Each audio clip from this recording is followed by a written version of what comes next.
سلمان فارسی کی تلاش حق سلمان فارسی، جنہیں اسلام کے عظیم صحابیوں میں شمار کیا جاتا ہے، کا حقیقی نام روزبہ تھا۔ وہ ایران کے علاقے اصفہان میں پیدا ہوئے اور ان کا خاندان زرتشتی مذہب سے تعلق رکھتا تھا۔ ان کے والد ایک معزز زرتشتی پجاری تھے اور چاہتے تھے کہ سلمان بھی اسی مذہب کی پیروی کریں۔ ایک دن سلمان نے اپنے گاؤں کے قریب ایک عیسائی کلیسا کی عبادت کی آواز سنی۔ وہ اس عبادت سے بے حد متاثر ہوئے اور عیسائیت کی تعلیمات میں دلچسپی لینے لگے۔ سلمان نے اپنے والد سے کہا کہ وہ عیسائی بننا چاہتے ہیں، لیکن ان کے والد نے سختی سے انکار کر دیا اور انہیں قید کر دیا۔ کچھ عرصے بعد سلمان نے فرار ہونے کا منصوبہ بنایا اور ایک قافلے کے ساتھ شام کی طرف روانہ ہو گئے۔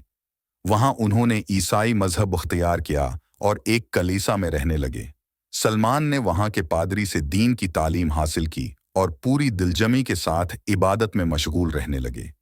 پادری کی موت کے بعد سلمان نے کئی دیگر پادریوں کی رہنمائی میں دین کی تلاش جاری رکھی۔ آخرکار ان کے ایک پادری نے انہیں مکہ جانے کی نصیحت کی اور کہا کہ وہاں ایک نبی مبعوث ہو چکا ہے جو آخری نبی ہوں گے۔ سلمان نے اس بات کو دل سے لگا لیا اور مکہ کی طرف روانہ ہو گئے۔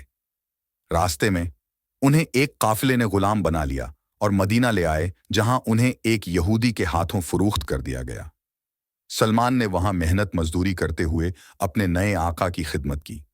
اسی دوران انہوں نے نبی محمد صلی اللہ علیہ وسلم کی آمد کی خبریں سنیں۔